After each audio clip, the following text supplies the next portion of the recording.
Good day mga kusina. Ngayon magluto tayo ng pritong bangus with sauce. Yan, i-marinate muna natin ang bangus sa oyster sauce. At saka lagyan natin ng breadcrumbs at saka itlog. Ganon, maraming seasoning yan. Iba't ibang seasonings. Ngayon, pag naprito na natin yung bangus, hintayin natin na maluto pati ang loob. Tusok-tusokin natin ang tinidor para pati loob luto. Yan, halo-halo lang mga guys. Pag alam natin luto na, tanggalin na natin.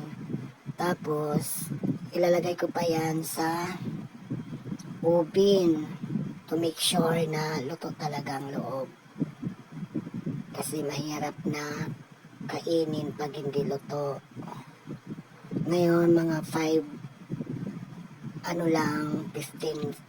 seconds, ay mga 25 ata yan, tapos na.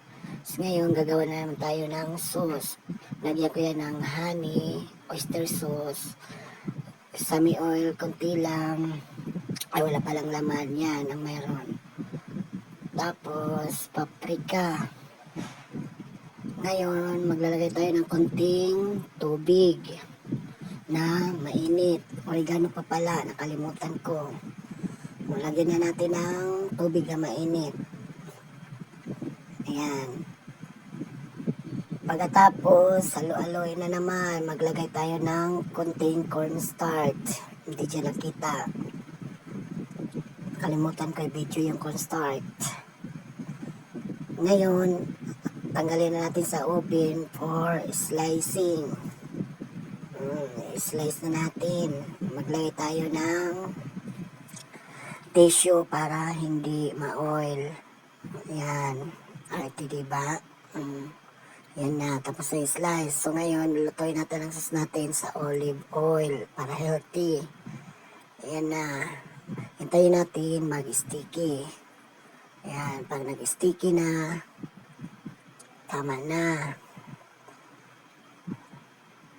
Ready na yung in-slice natin na bangus. O, yan na, binuhos ko na dyan.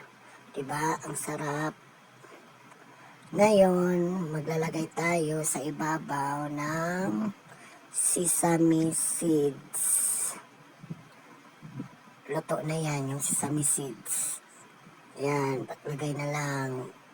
Yan lang. Sarap. Salamat.